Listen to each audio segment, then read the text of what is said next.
Nak tahu tak apa yang jadi dekat badan kita kalau kita terus stop gula putih dan ambil gula yang sihat saja? Jom ya share sikit sebanyak apa yang terjadi dekat badan kalau kita stop ambil gula putih dan gantikan dengan gula yang lebih sihat. Yang pertama, tenaga lebih stabil. Kalau sebelum ni kita ambil gula putih, tenaga cepat naik dan juga turun macam roller coaster. What? Lepas ambil gula putih, badan rasa bertenaga, tapi sekejap saja boleh buat badan rasa lemah balik. Kalau ambil gula sihat, tenaga dilepaskan secara perlahan-lahan. Tenaga pun steady je, tak buatkan cepat mengantuk dan juga boleh fokus lama sikit. Yang kedua, kurang risiko kencing manis.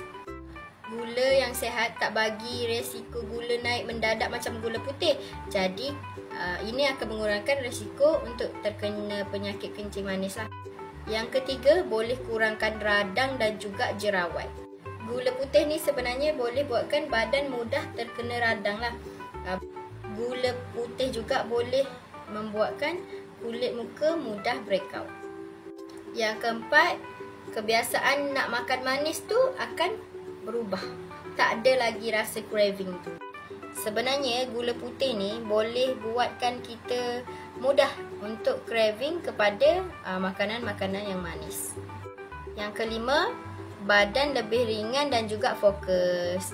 Badan akan jadi rasa ringan, tak cepat mengantuk, otak pun alert, boleh fokus buat kerja ataupun study tanpa rasa letih dan cepat penat.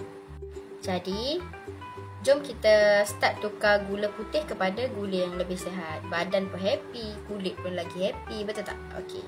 Ingat, sihat itu seni bukan sekadar rutin.